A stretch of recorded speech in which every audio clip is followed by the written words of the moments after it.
El año pasado tuve la bendición del Señor de poder certificarme como consejero bíblico.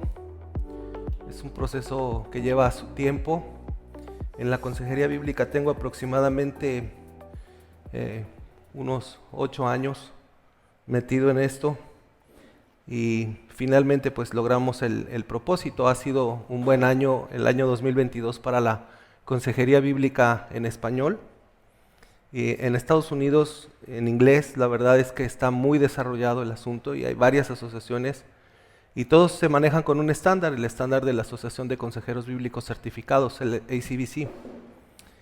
Y ACBC tomó la decisión, hubo un cambio de presidente de la asociación, el hermano Dale Johnson, y él tomó la determinación de abrir la asociación para que se pudiera hacer la certificación completamente en español. Entonces estuvimos pasando el proceso y el prueba y error, el sistema, hasta que finalmente pues ya se puede lograr la certificación en español completamente. Este año cualquiera la puede hacer así. Y eso es un logro, de verdad, es una gracia de Dios, una bendición de Dios. ¿Qué es la consejería bíblica? La consejería bíblica, como bien lo dice su nombre, es dar un consejo bíblico. Hace unos años atrás, desde unos 40 años atrás, se hizo muy común un concepto, aún en los seminarios y en los grandes seminarios también. Este concepto en donde el apóstol Pablo dice: y todo vuestro ser, espíritu, alma y cuerpo, sean guardados irreprensibles hasta la venida del Señor. ¿Cuál fue el concepto que se desarrolló? Bueno, que el ser humano tenía 3 partes: espíritu, alma y cuerpo. El espíritu, pues lo trata el pastor, son las cosas de Dios, las cosas del interior. El alma, hay que enviarlo con un profesional, con un psicólogo, con un psiquiatra. Y el cuerpo, pues el doctor.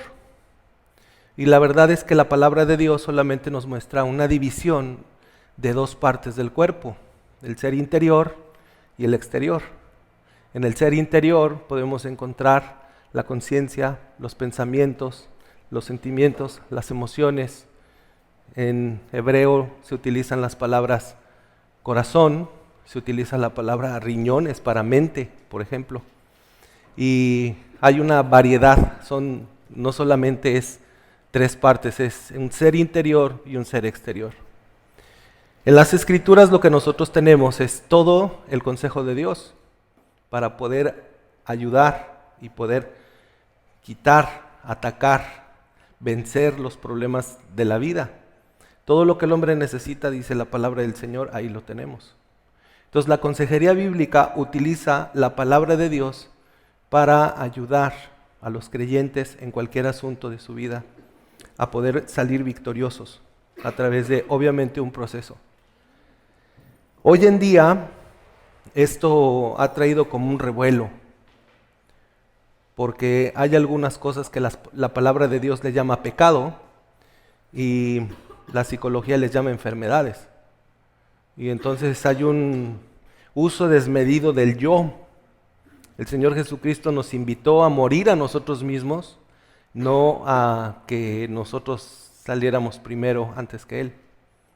Con ese uso desmedido del yo, en estos últimos tiempos, lo que Carl Trueman llama como el imaginario social, es decir, la forma en que las personas ven la percepción de su entorno. En el imaginario social hubo cambios para hacer una descripción del yo. Hasta hace 150 años, en donde el hombre todavía estaba definido por lo que representaba, es decir, que el hombre se definía por el honor, por lo que el hombre hacía. Por eso cuando una persona, por ejemplo, era campesino, se dedicaba a sembrar y lo hacía de la mejor manera. Cuando una persona estaba en una posición jerárquica, la ejercía de esa manera. Las personas eran educadas en base a la posición en la que se encontraban. Pero el siglo pasado trajo la psicolización del hombre. Y entonces se empezó a tratar la situación de diferente manera hasta llegar a lo que estamos el día de hoy. Y es lo que el imaginario social llama acerca del yo. ¿Cómo se define entonces una persona en la actualidad? Se define a partir ya no del honor, ya no de lo que representa, ya no de lo que es, sino que ahora se define por su dignidad. Es decir, que cualquier persona tiene dignidad y entonces eso es lo que nos hace a todos iguales y todos podemos hacer lo que queramos. Ahí estamos nosotros el día de hoy como padres. Ahí es donde tú y yo estamos en una sociedad que utiliza ciertos medios o ciertos métodos para poder llamar la atención y poder defender sus propias causas. Cuando el hombre se empieza a definir de esa manera, a partir de la dignidad, entonces cualquiera puede tener dignidad y cualquiera puede ser digno de compasión. Y entonces eso es lo que están usando los grupos minoritarios para atacar a los grupos mayoritarios. Se hacen víctimas. La victimización en la actualidad es uno de los grandes problemas. ¿Por qué? Porque yo tengo la dignidad de ser lo que yo quiera. Y tú tienes que respetarme y ahora tienes que estar de acuerdo y quiero que haya leyes que me protejan. Como papás estamos metidos en esta sociedad y así es como estamos viendo el entorno. Entonces la consejería bíblica creo que llega en uno de los momentos más necesarios para la iglesia. Llega en uno de los momentos más importantes, porque desde tiempos antiguos, estoy hablando de los 1300, 1400, 1500, 1600, nos podemos hacer una pregunta: ¿qué utilizaban los pastores en ese tiempo para ayudar a la gente? Cuando ni siquiera existía la psicología. Por ejemplo, ¿cómo hacía un pastor para ayudar a una persona que tenía problemas de temores en las noches? En un momento en que la psicología ni siquiera se conoce. ¿Cómo le hacían ellos? ¿Qué utilizaban? ¿Qué utilizaban los puritanos, por ejemplo, para ayudar a las personas con este tipo de situaciones? Usaban la Biblia. Y eso es lo que nosotros dejamos de usar en el siglo pasado. Las Escrituras. Por eso es importante regresar al libro. Así es que lo que vamos a hacer el día de hoy, si el Señor lo permite, y ustedes soportan escucharme horas, vamos a hablar acerca de la paternidad bíblica con un enfoque de la gloria de Dios. ¿Qué queremos decir con esto? Queremos ser padres, pero al modo divino. Queremos ser padres, pero con lo que la Escritura dice. Y vamos a tratar de avanzar en tres aspectos. Vamos a conocer los fundamentos, la enseñanza y la disciplina para que tengamos un panorama en general acerca de lo que significa la paternidad bíblica. Entonces vamos a comenzar con paternidad bíblica para la gloria de Dios y vamos a comenzar con los fundamentos. Esos son sus notas, ¿verdad? ¿Sí? Bien. ¿Qué les parece si comenzamos con una oración?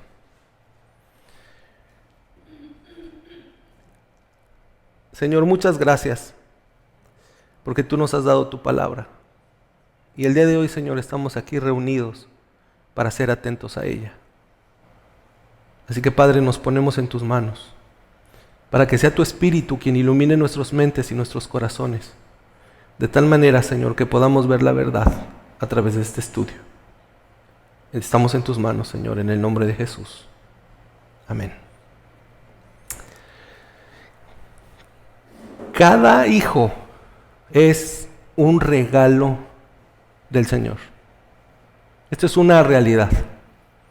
Eso es lo que tienen ustedes en el punto número 1. Cada hijo es un regalo del Señor. Y noten cómo el Salmo 127:3 dice que herencia de Jehová son todos los hijos. En la realidad es que ninguno de nosotros está buscando ser padre. Queremos y tenemos el deseo de ser padres, pero finalmente somos padres porque Dios así lo ha decidido y nos ha dado la bendición de poder ser padres. Así es que los hijos son un regalo. Esta es una realidad. Esta es una bendición. Esto es algo que tú y yo deberíamos de atesorar. Esto es algo que tú y yo deberíamos de tener firmes en nuestros corazones. Dios está interesado en darnos bendición en nuestras vidas. Dios está interesado en que nosotros estemos bien. Y con ese propósito Él nos da como un regalo, una herencia. Ahora, es importante que entendamos que cuando recibimos algo del Señor, nos convertimos en mayordomos del Señor. Es decir que cada padre es mayordomo de sus hijos. En esta realidad, El apóstol Pablo en la primera carta a los Corintios dice que se requiere que aquellos que son administradores, cada uno sea hallado, y la palabra administradores en este texto es la palabra mayordomo. Así que es necesario que tú y yo seamos hallados fieles, porque hemos recibido un regalo de Dios.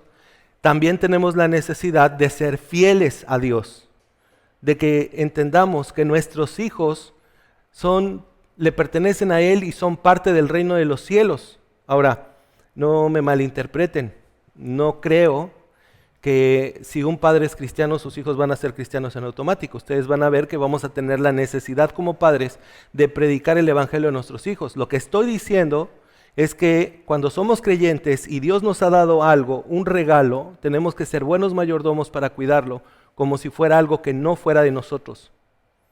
Es lo que hacemos con todas las cosas, con las finanzas, con el dinero, lo que tenemos, lo cuidamos. ¿Por qué? Porque el Señor nos lo ha entregado. Es algo que Dios nos ha dado para que esté a nuestro cuidado, aunque tengamos la factura, eso no importa. Podríamos no tenerlo, ¿están de acuerdo? Entonces el apóstol Pablo dice que si somos administradores, seamos hallados fieles. Y esta es una palabra fuerte, porque mayordomo o administrador es una responsabilidad dada por Dios. Y es una responsabilidad de la que tenemos que rendir cuentas. El ser mayordomo implica que va a venir el Señor, como dijo el Señor Jesucristo en su parábola, y va a pedir cuentas acerca de lo que nosotros recibimos. Y tenemos que recordar que a uno le dieron ciertos talentos, a otros ciertos, cada uno conforme a su capacidad. Y yo digo, bueno, ¿qué está pasando, Señor? ¿Por qué hace 50 años las familias eran de 10 hijos y ahora las familias son de 3? ¿No tenemos la capacidad de tener tantos? ¿O qué está pasando? Si lo vemos objetivamente, las familias eran de 10, 12 personas, hijos, y la mamá podía con todos, y ahora solamente 2 o 3, o 1, y a regañadientes. Bueno, no importa si tenemos 1, 2, 5, 10, de cualquier manera, vamos a rendir cuentas a Dios por nuestros hijos. Y lo que es importante de entender es que cada uno de nosotros como papás estamos bajo el señorío de Cristo. Cada padre está bajo el señorío de Cristo. Como nuestro Creador, como nuestro Redentor y como nuestro Rey. La autoridad que tú y yo como padre estamos ejerciendo es una autoridad de parte de Dios.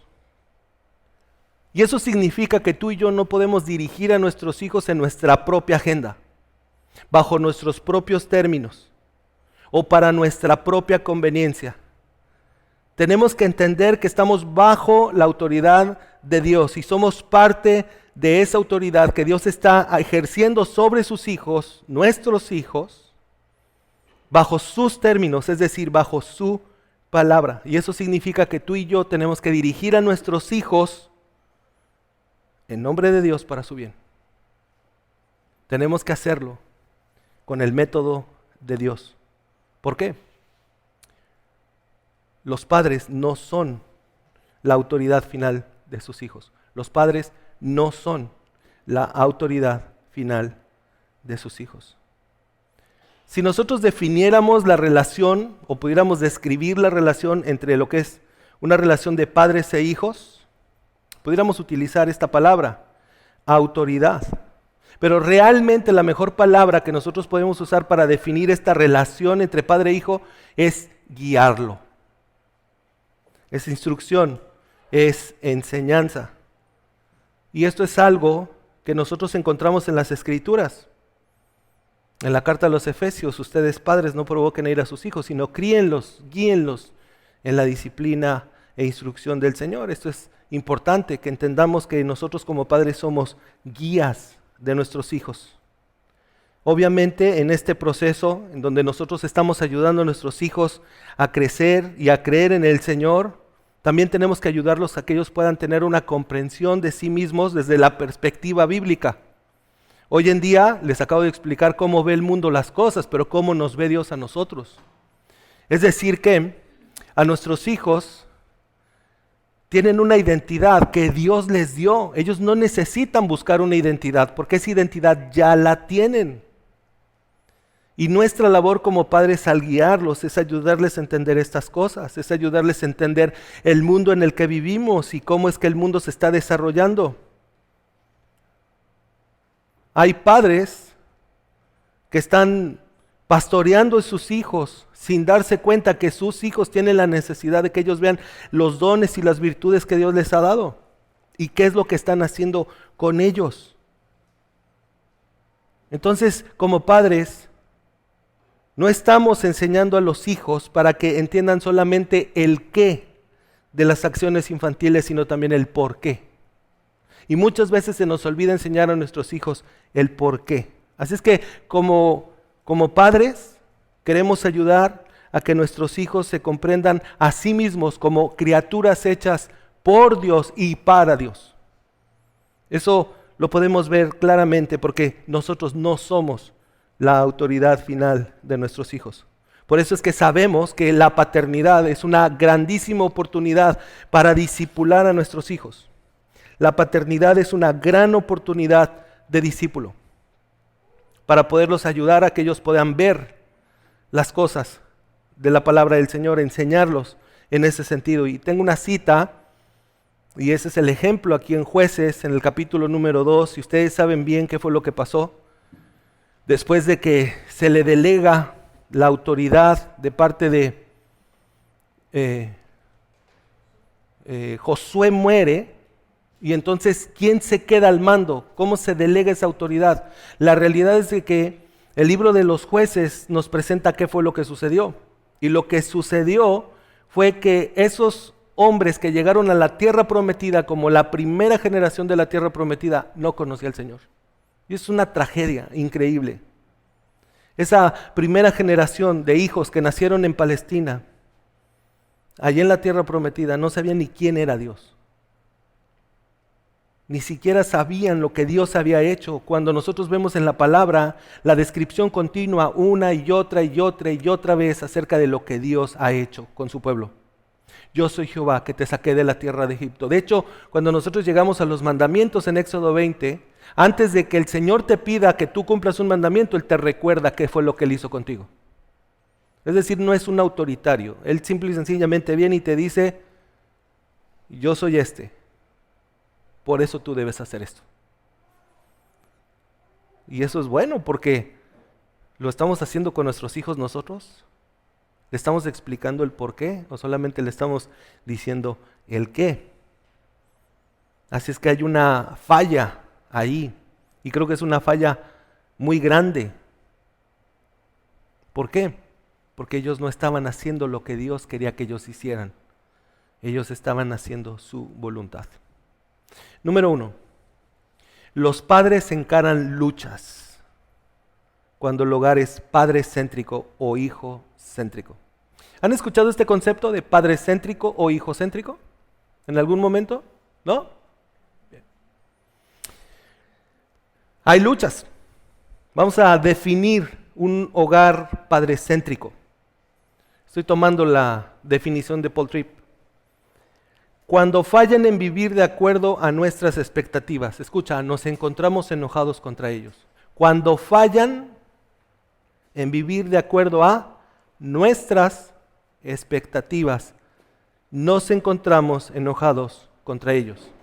Nosotros tenemos un concepto, y este es un concepto que encontramos en muchos padres, y lo llamamos así, determinismo. Cuando el papá ya determinó lo que el hijo va a hacer. Y entonces cuando el hijo viene y le dice sus planes, el papá se frustra y se enoja y dice, no, a ver, permíteme, tú no vas a hacer eso, tú vas a hacer esto porque yo soy tu padre y te estoy diciendo que hagas esto. Determinismo. Pues obviamente esa es una manera de llevar a nuestros hijos a ira, indudablemente. Por eso cuando definimos un hogar padrecéntrico es cuando nos encontramos enojados contra ellos, estamos luchando en su contra. En lugar de ser empáticos, en lugar de estar a su lado, estamos peleando contra ellos. Y esto lo vemos muy a menudo en los papás. Se sienten frustrados con sus hijos y dicen, ya no puedo más. Algo está sucediendo allí. Dice Paul Tripp, de hecho, entristecidos por nosotros mismos y por nuestro fracaso. Es que vamos a ver algunas áreas principales. ¿Cuáles son los elementos de un hogar padrecéntrico? Número 1, el orgullo. El orgullo. Cuando el padre siempre tiene la razón, o cuando es muy lento para admitir sus faltas, o para pedir perdón. Escucha lo que dice Proverbios 16:25. Hay camino que parece derecho al hombre, pero su fin es camino de muerte. Y muchas veces en nuestra propia opinión decimos, ¿qué estoy haciendo mal? Y es que el orgullo no solamente nos ciega a nuestro propio pecado, sino también nos ciega de ver las luchas que tienen los demás. Imagínate nada más, que tú vas al médico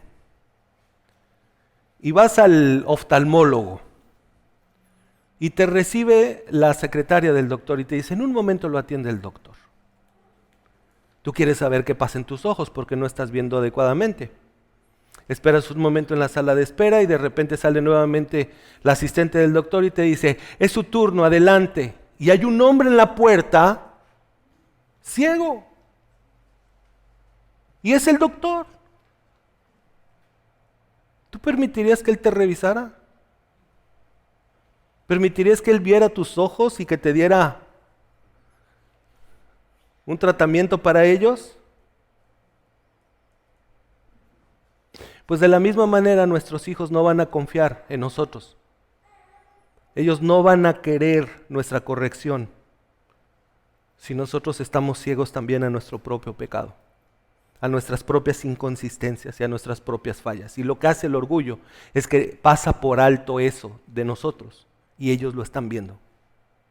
Por eso en un hogar padrecéntrico el orgullo es una de las principales características. Pero tenemos otra característica, el control. Esperas que tu hijo te desobedezca, pero te pasas todos los saltos, vas a toda velocidad, manejas con el teléfono celular en la mano. Pues obviamente el padre desobedece la autoridad, muchas veces la de Dios.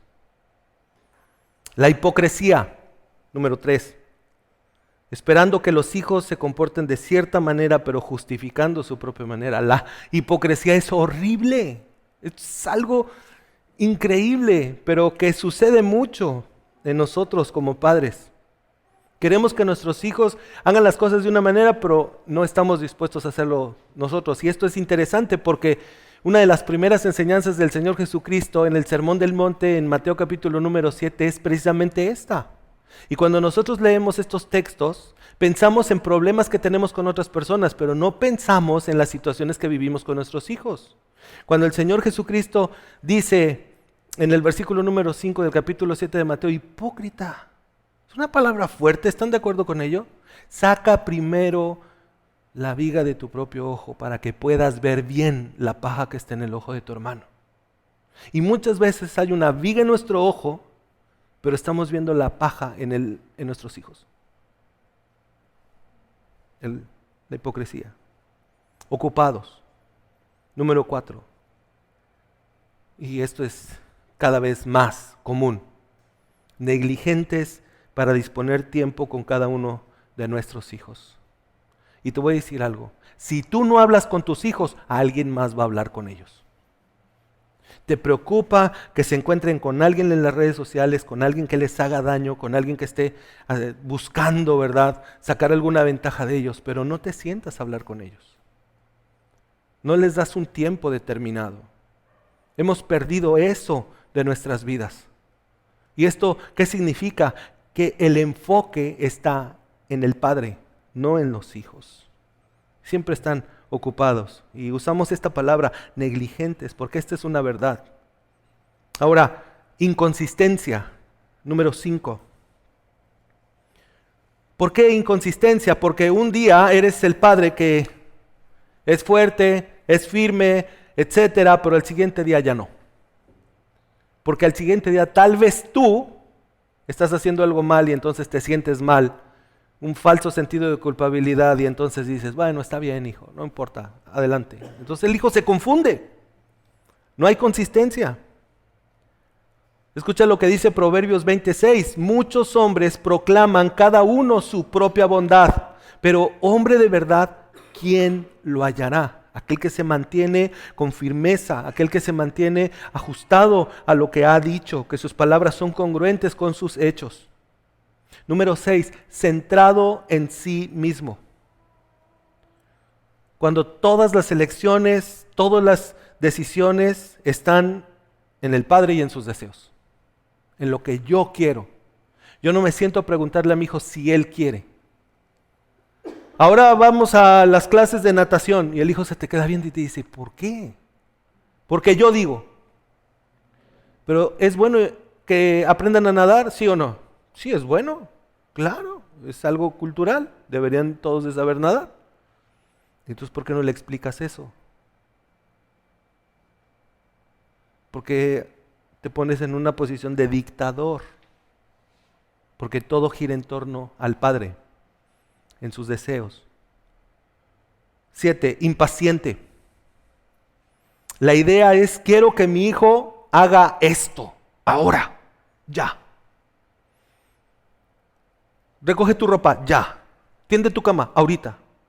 Limpia tu cuarto, ya. Pero escucha esto, reaccionando, no accionando. Y son dos cosas completamente diferentes. Si tú vas en tu coche y vas contento porque vienes a la clase de consejería bíblica acerca de la paternidad, y entonces vienes en tu carro y de repente alguien se te atraviesa. La primera reacción es volantearle. ¿Qué pasó? Ay, no soy cristiano, ¿verdad? Mejor no. O sea, en el alto, en el semáforo, alguien está enfrente y lo más común el día de hoy, ¿verdad? Es que alguien esté viendo su celular y pasa el semáforo y no avanza. ¿Cuál es la reacción? Tocas el claxon. Quítate. La acción es completamente diferente, porque entonces sabes quién eres y sabes que puedes tener un poco de amor por esta persona que está completamente atrapada en las redes sociales, atrapado en su celular. Es un esclavo. Y es importante que tú y yo mostremos amor también, pero estamos tan apurados porque tenemos tantas cosas que hacer y tenemos tan poco tiempo. Y creo que también esto está pegando fuerte en la paternidad el día de hoy, la prisa. Pero hablaremos de eso después. Cuando somos impacientes, normalmente estamos teniendo quejas continuas. Estamos viendo lo que hace mal, los errores. Tenemos un espíritu hipercrítico. Y obviamente siempre que nosotros tengamos este tipo de quejas, este tipo de espíritu hipercrítico, vamos a dañar la relación. Porque esa relación no es un fruto del respeto humilde, sino más bien es el es el fruto del orgullo y de la impaciencia. Y esto, queridos, pues deberíamos de tratar de manifestar el fruto del espíritu. Paciencia. 8, expectativos. El niño tiene que hacer y convertirse en todo lo que su padre espera de él o ella. Ya hablamos acerca del determinismo, ¿están de acuerdo? La idolatría. Los padres hacen los deseos de su corazón más importantes que agradar a Dios. Vamos a hablar por un instante de los deseos del corazón. Porque muchas personas piensan que cuando hablamos acerca de este tipo de deseos del corazón, estamos hablando así como de algo muy raro, como que no sé de qué se trata esto. Bueno, tú y yo tenemos deseos, ¿estás de acuerdo con eso? Y muchas de las cosas que hacemos son estos deseos que tenemos. Cuando tú y yo tenemos un deseo, queremos algo. Por ejemplo, enero es un buen mes para desear estar más flaco, ¿verdad? A ponerte a dieta. Tienes ese deseo. No, ahora sí, este año fit. Lo primero que voy a hacer va a ser ejercitarme, voy a comer lechuga todos los días.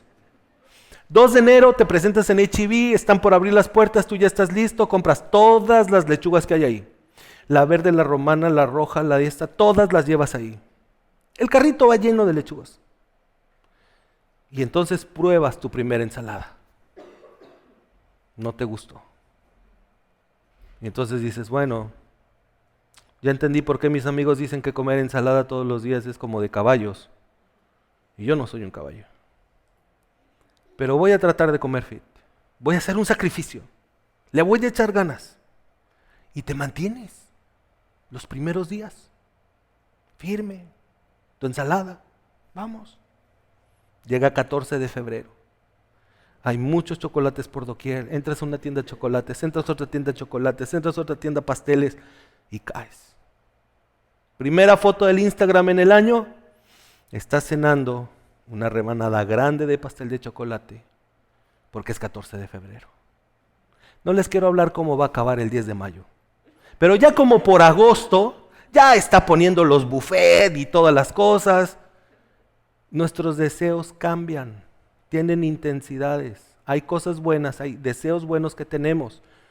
El asunto aquí es lo siguiente.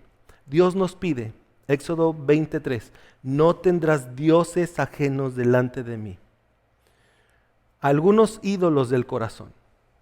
Por ejemplo, ¿alguno de ustedes no quisiera tener la comodidad de llegar a su casa y que sus hijos no les digan absolutamente nada, sino que los ayuden en todas las labores de la casa?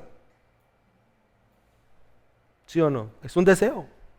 Quisiera llegar a la casa y que los niños ya tuvieran la tarea hecha, su ropa recogida, me dijeran, no hay ningún problema, hazme un sándwich de cenar, yo puedo cenar lo que tú quieras. Acuéstate, mamá, acuéstate, papá. Es un deseo de comodidad. Ahora, ¿qué pasa cuando no tienes ese deseo? ¿Hay frustración? ¿Hay enojo? ¿Sí o no? ¿O nada más me pasa a mí? Es decir, que nuestros deseos nos llevan a tener una respuesta. Ahora, el respeto. ¿Cuántos de ustedes no les gustaría que sus hijos, hijo, mande papá? ¿Cuántos de ustedes no les gustaría? ¿A ustedes les gustaría que ustedes llamaran a sus hijos, mi hijo, mijito? Ay, no viene, déjame le hablo por el celular. Y te contesta, mande. ¿Qué pasó, hijo? Te estoy hablando. ¿Qué estabas haciendo? Nada, viendo la tele. El respeto también puede convertirse en un ídolo. La apreciación. Es que a todas las mamás les encanta que les digan, no tienes idea, tu comida estuvo archirrequete recontra deliciosa. Muchísimas gracias. Aunque se le hayan quemado las tortillas.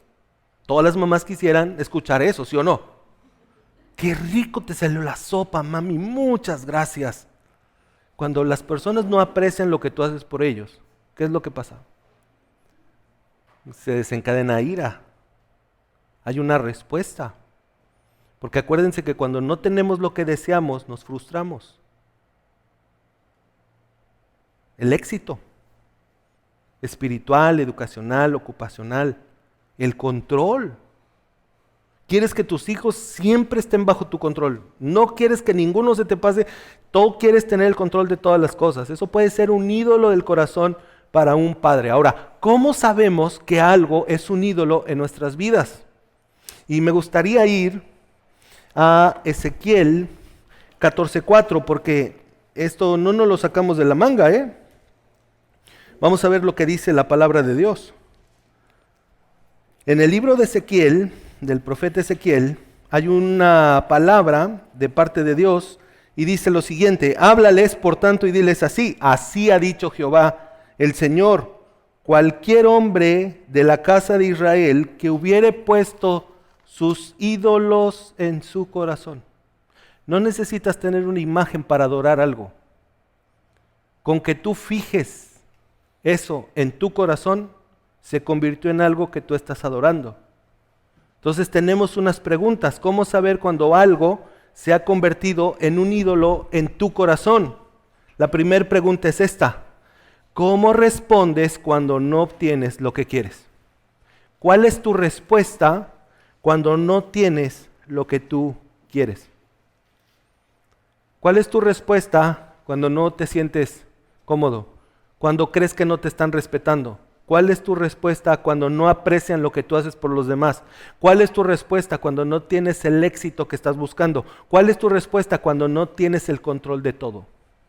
¿Cuál es tu respuesta? Probablemente eso pueda ser un ídolo en tu corazón. Pero si todavía tienes duda, entonces tenemos otra pregunta de diagnóstico, y es esta. ¿Estarías dispuesto a pecar para obtener lo que quieres? Hay deseos buenos, ¿están de acuerdo? Pero si yo peco para obtenerlos, ese deseo me llevó a un ídolo y eso se convirtió. Y muchas veces, queridos, caemos así. Pero a lo que nosotros estamos dando nuestros afectos, nuestro tiempo, a lo que nosotros estamos dando nuestra vida, eso probablemente es un ídolo para nosotros. O sea, podemos hacer un ejercicio muy fácil, ¿no? Tú quieres saber si tienes un ídolo en tu corazón. Hoy en día, ¿quién tiene iPhone aquí? ¿No? ¿Nadie tiene iPhone? 1, 2. Ahorita juntamos unos 200,000, no es cierto.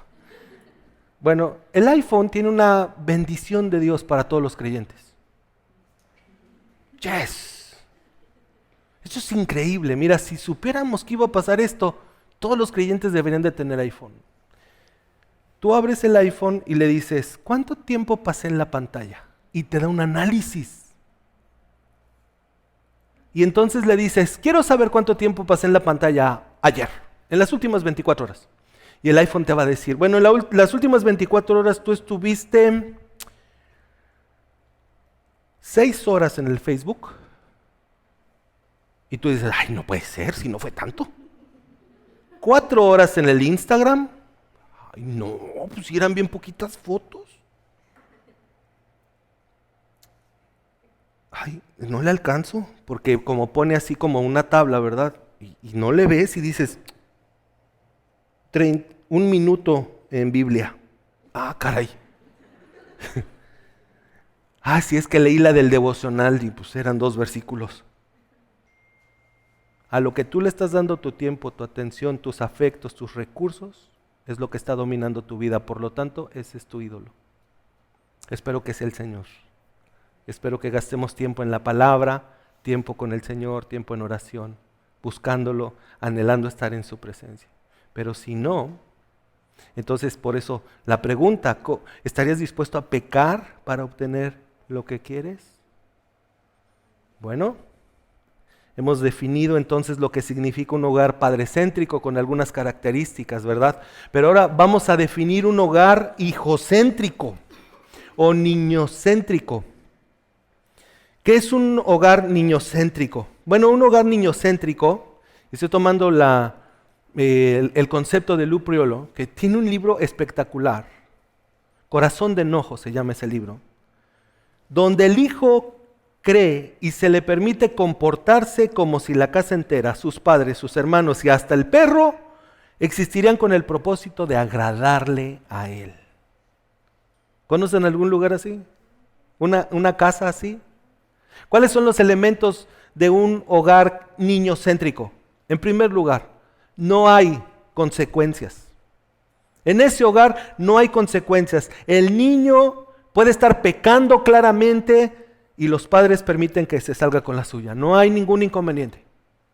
Ojo que en esta cultura, debido a la dignidad del niño, por sentirse vulnerable, por ser un niño, entonces todo el mundo tiene que permitir que el niño haga lo que él quiere. Y entonces de repente vemos videos con un niño pegándole a un perro, como si el perro no fuera a hacer nada o el dueño del perro tampoco. Déjalo porque es niño. Cuando el perro suelta la mordida, el culpable es el dueño del perro, porque no agarró a su perro y el niño no estaba haciendo nada malo, es niño. Noten cómo el tener el énfasis desmedido en la dignidad está acabando con el concepto bíblico acerca de lo que significa ser o lo que no significa ser. Ahora, número 2, la manipulación. Bueno, hay niños expertos en estos, pero entonces el niño reacciona en ira, se encierra en sí mismo, grita o llora para obtener lo que quiere. Y bueno, esto ya lo sabemos, las rabietas de los niños, los berrinches de los niños, la manipulación, lo que realmente está haciendo es que está controlando a los papás. Pero también hay egoísmo. El niño obtiene cualquier cosa que desee. Todo es para el niño, no para otros. ¿Conocen niños así? Porque también hay niños, número 4, demandante. El niño insiste que las cosas sean hechas a su manera y cuando él quiera.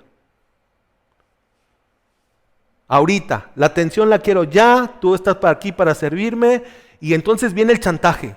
Porque la mamá le dice, oye, no, espérate, pórtate bien, ¿para qué me trajiste al mundo? Yo no te pedí que me trajeras. Esas son sus respuestas, ¿están de acuerdo?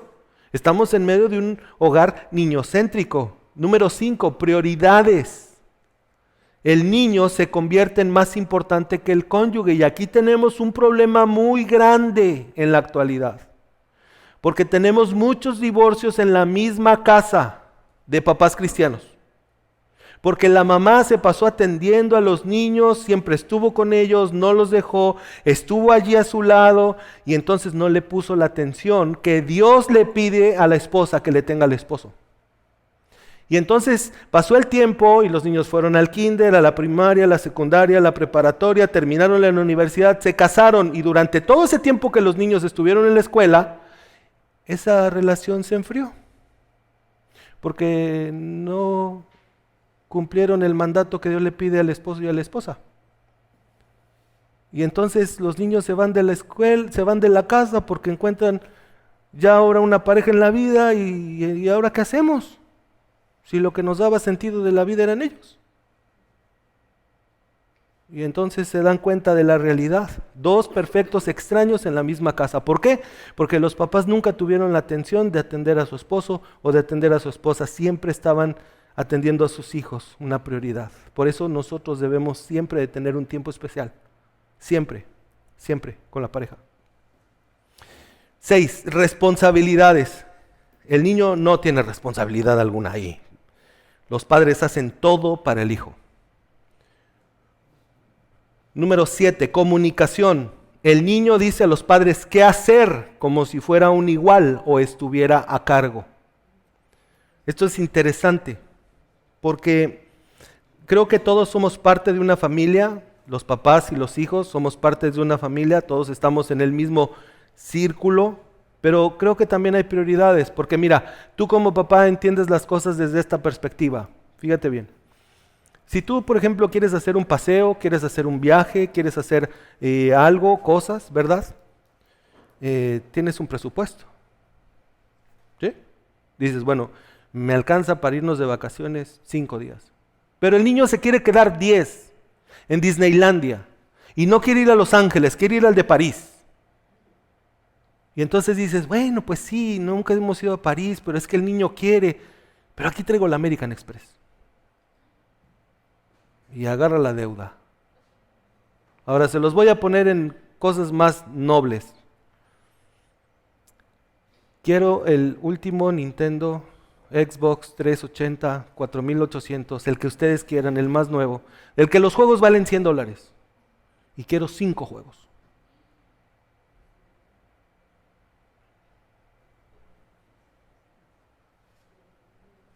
Bueno.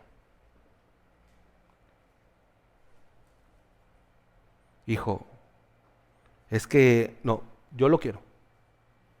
Ahora. Porque ¿en qué me voy a entretener? Si tú nunca estás en la casa. ¿Y qué hacen los papás? La comunicación no es de los papás para los hijos, es nada más de los hijos para los papás. El niño manda. 8. Nunca es ofendido. Los padres hacen todo lo que puedan hacer para no ofender a su hijo. ¡Wow! Un hogar niñocéntrico, ¿están de acuerdo?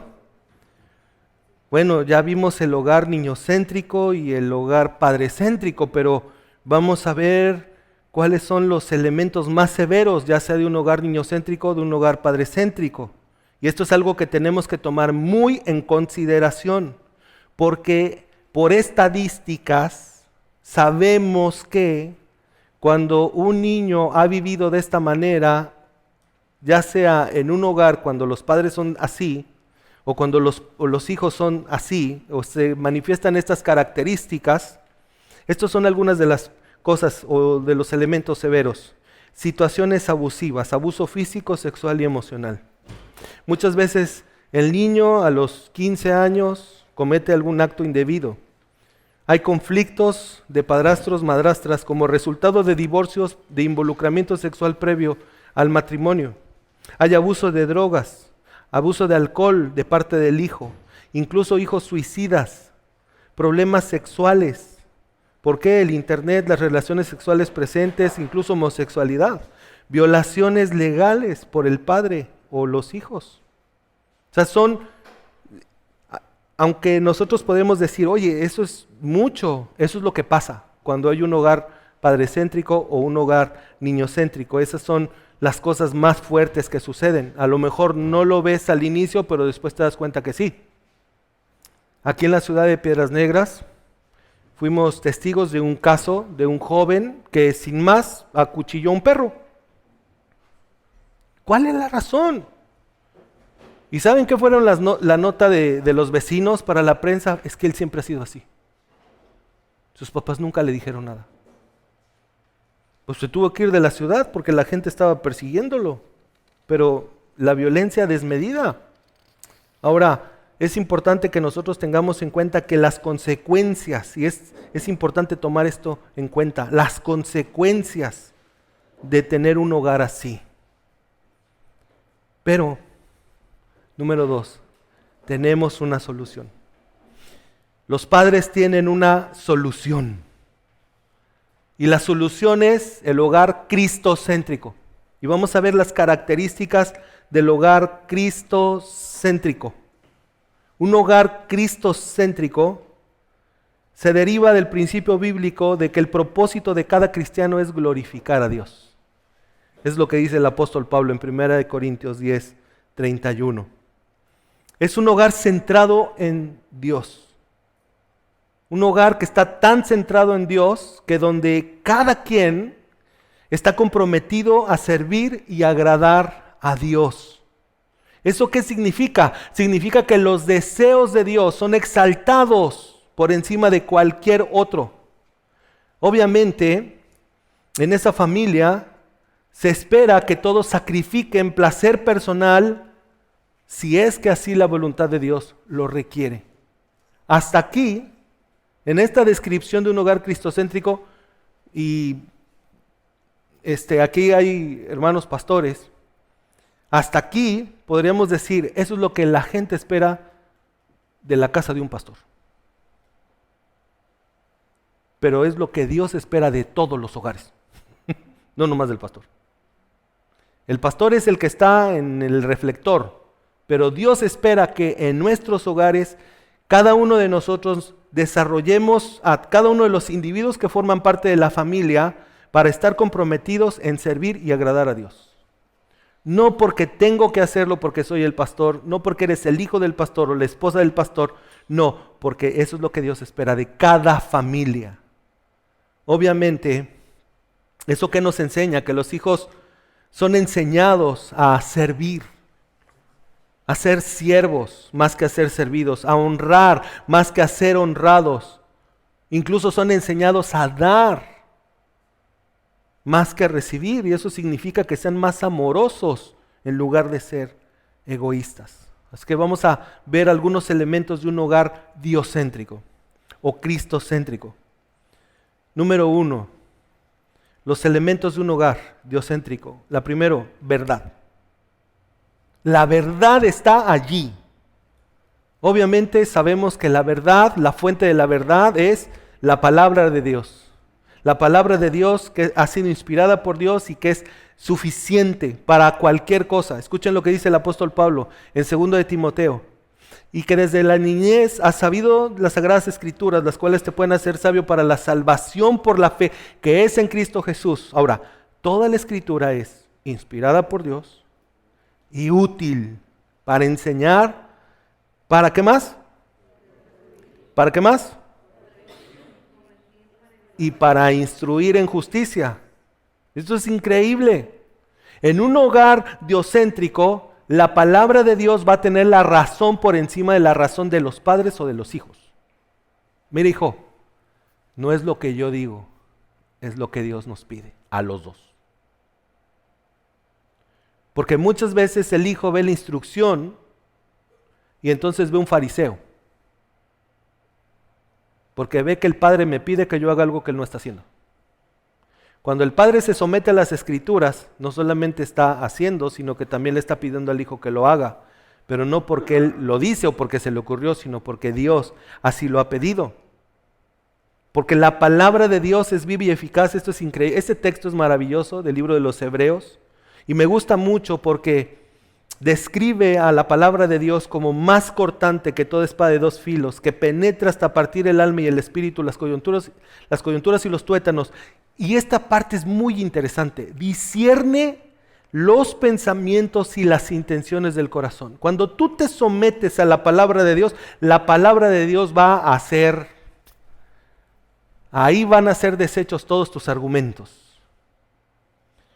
Una de mis recomendaciones es que si, por ejemplo, como padre estás presentando enojo continuo, ¿verdad? Hay hijos que dices, ay, otra vez, y te enojas.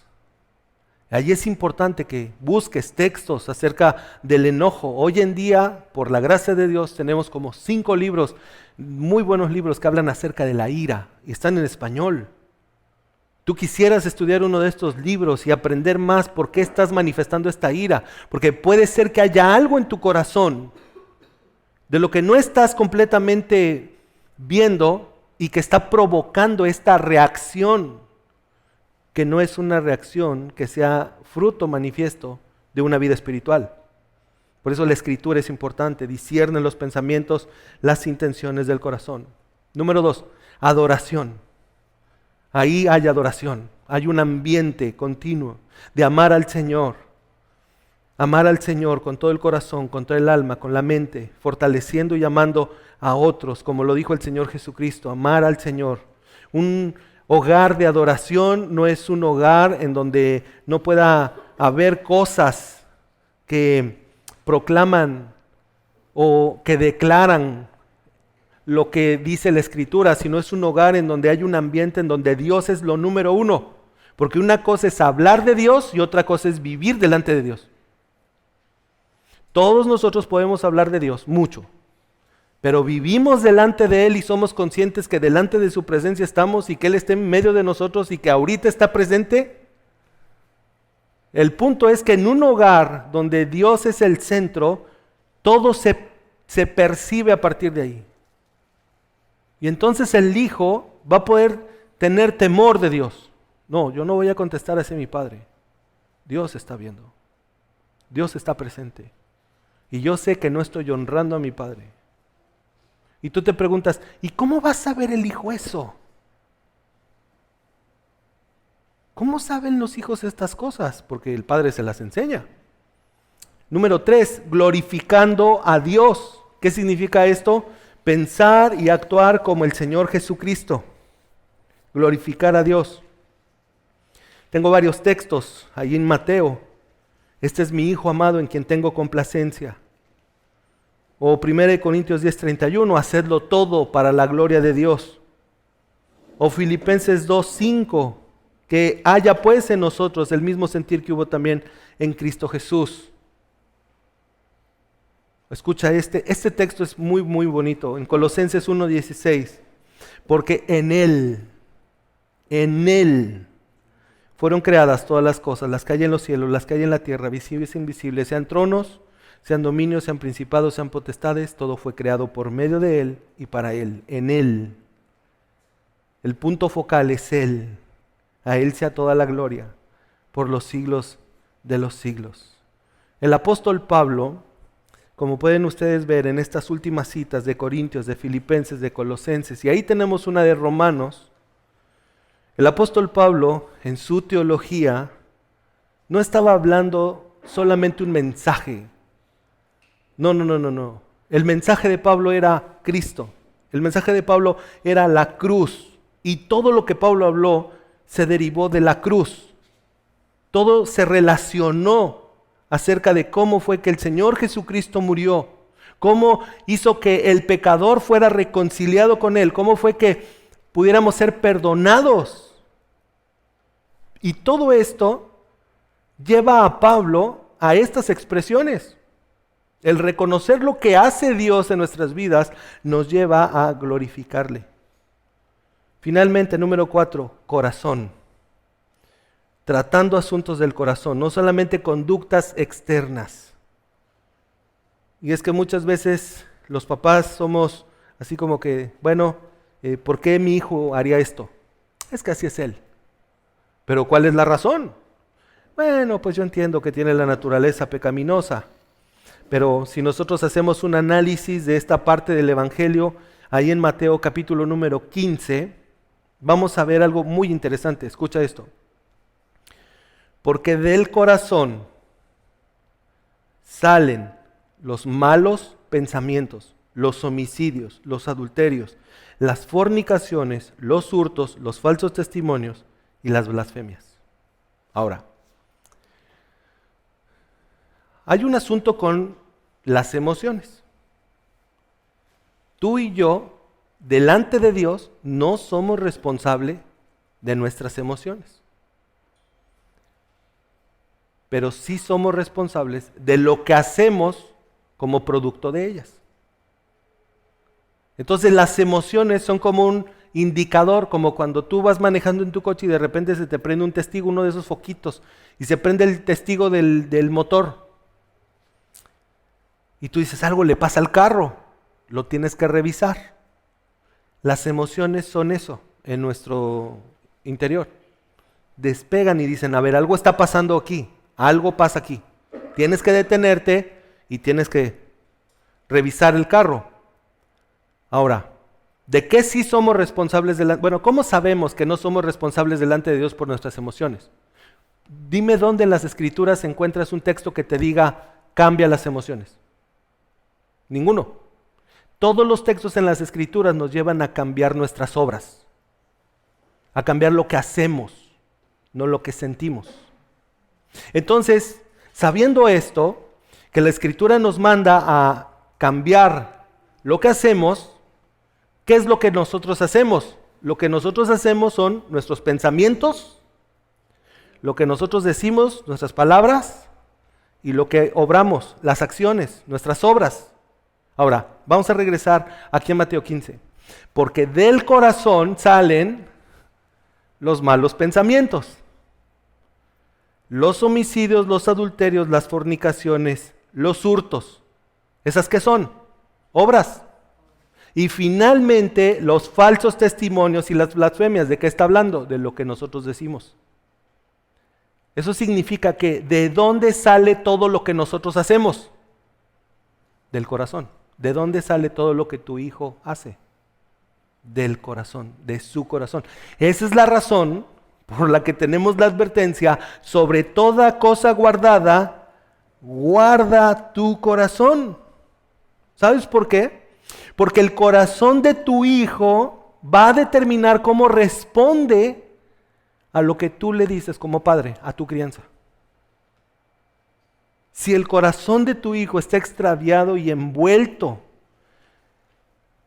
lejos del Señor en ídolos, entonces tenemos un problema grave. Y tú te preguntas, ¿por qué mi hijo me contesta así? Si mi hijo no es así. Y entonces vamos a las Escrituras nuevamente, al Evangelio de Lucas, en el capítulo número 6.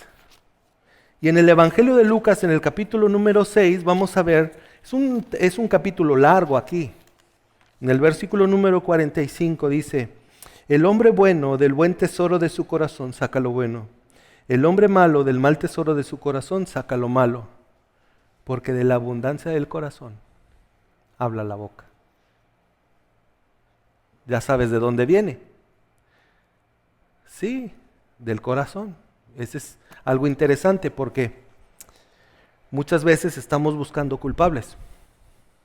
Es que son los amiguitos de la escuela los que le enseñan estas cosas. Y a lo mejor él es el que les enseña. Pero es que mi hijo no va a hacer eso. No. Él no, ser incapaz. Cuando la realidad es otra. El corazón. ¿Cuáles son los resultados de un hogar diocéntrico? El resultado de un hogar diocéntrico, número 1, hay una correcta visión de sí mismo. Correcta visión de sí mismo.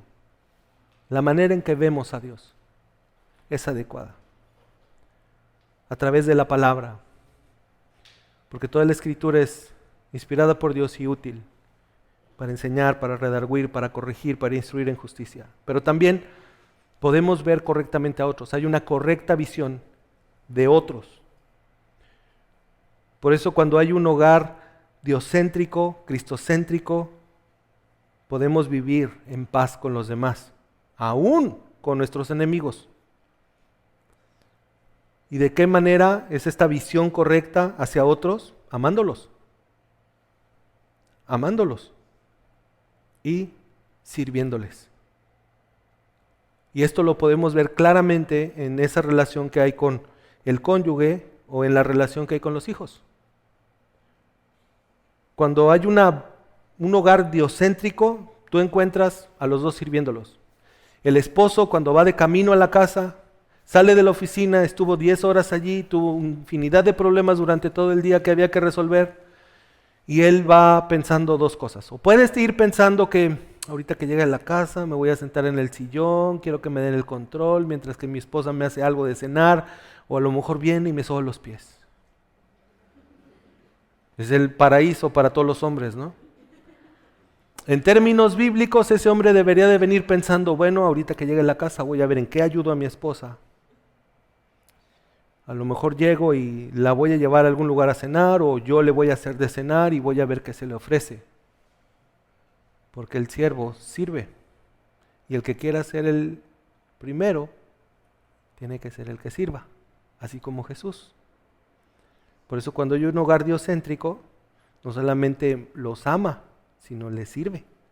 Y también los niños. Amén. Bien. Algunos fundamentos de la paternidad bíblica para la gloria de Dios. ¿Les damos 5 minutos de break? ¿Sí, pastor?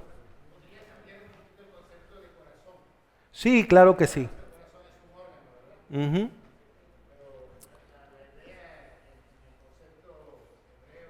Uh-huh. Claro que sí. No sé si quieran ir por algo, tomar algo, si no, para ampliarlo rápidamente. Acompáñenme por favor al Salmo 16.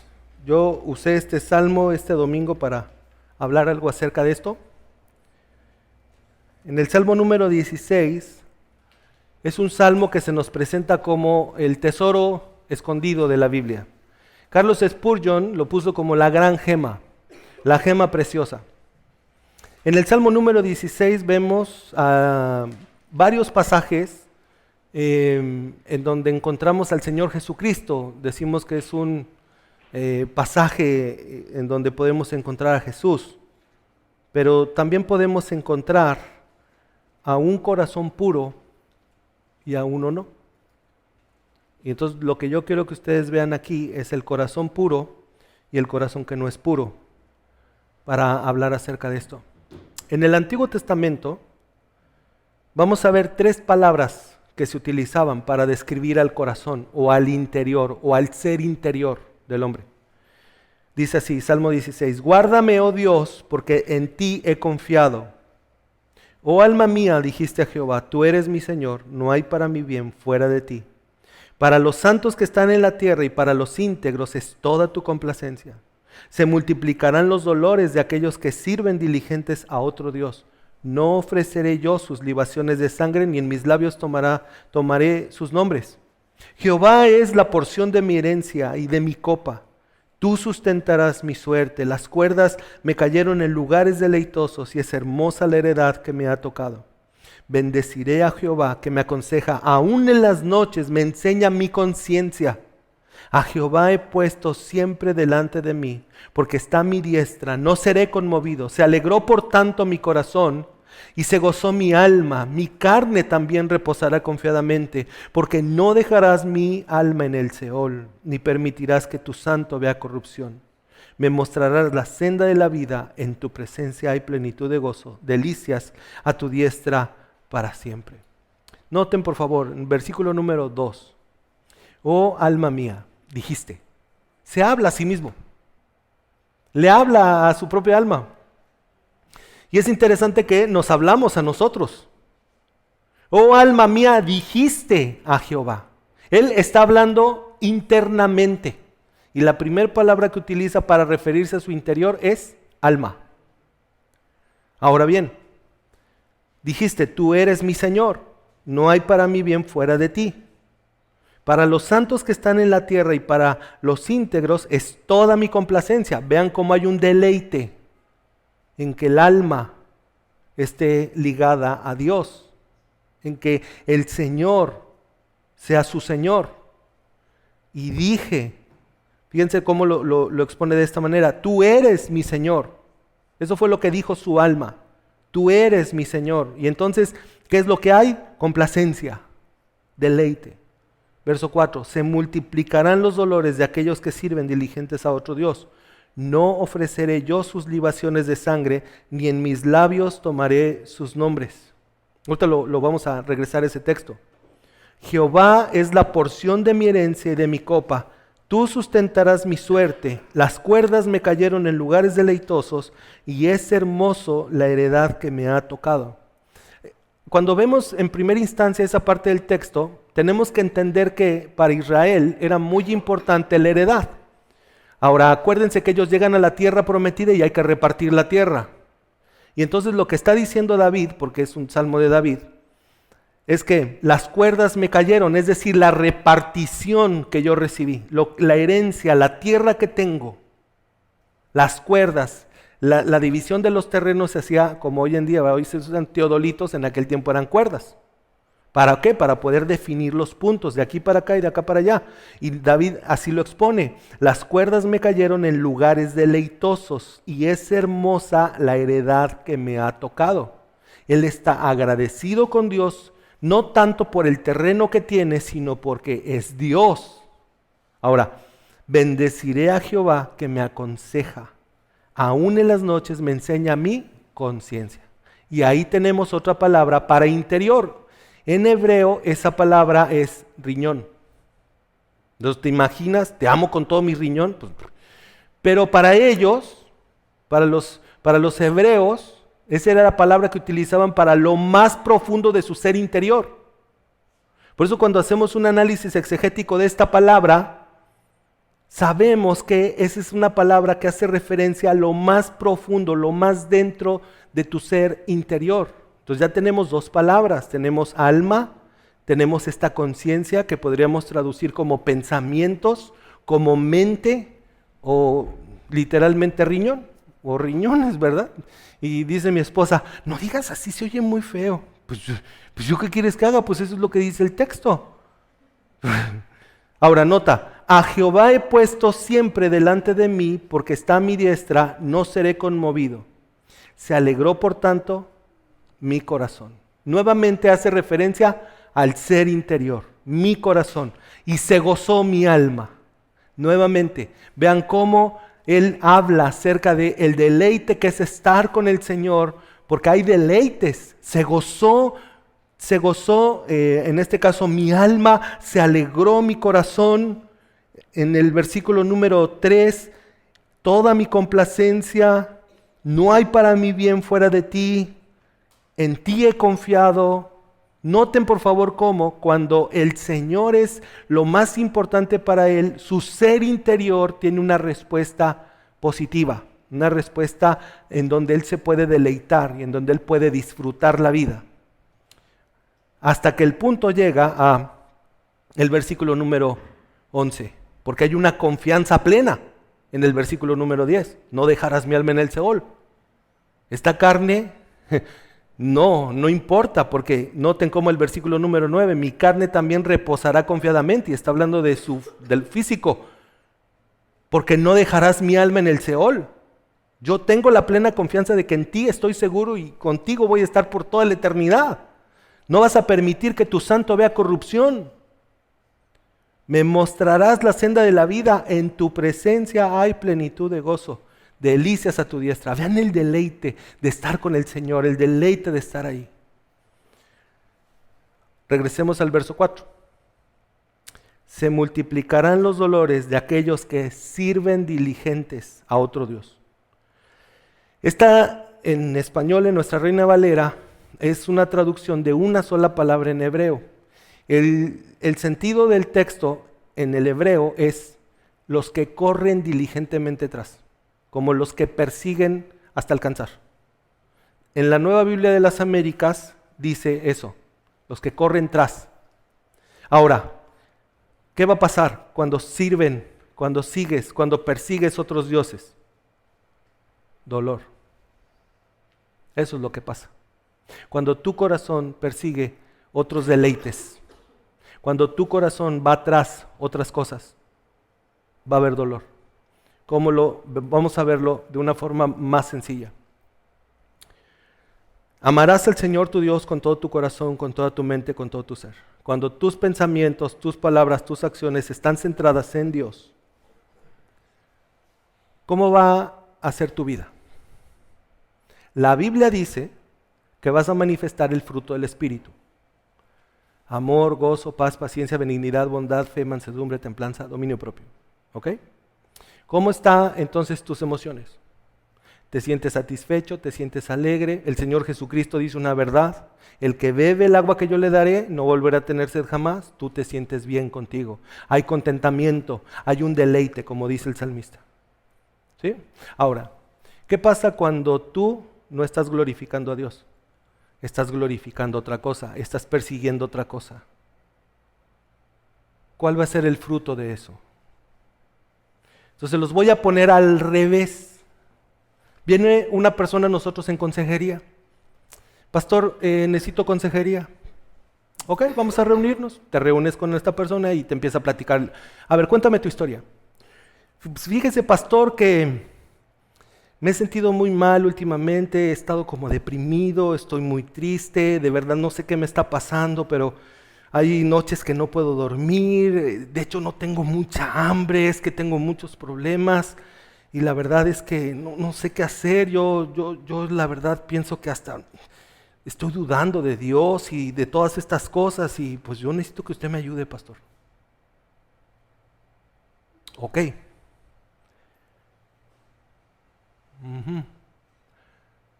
Me estás platicando la historia en parte. ¿Qué fue lo que tú hiciste? ¿Qué estás haciendo últimamente? Pues estoy estudiando. ¿Cómo vas en los estudios?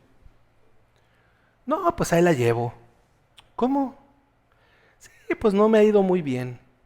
¿Pero por qué? Pues tus papás están pagando mucho dinero por la escuela en la que estás y tú siempre has sido un alumno destacado y pues no entiendo por qué te está yendo mal.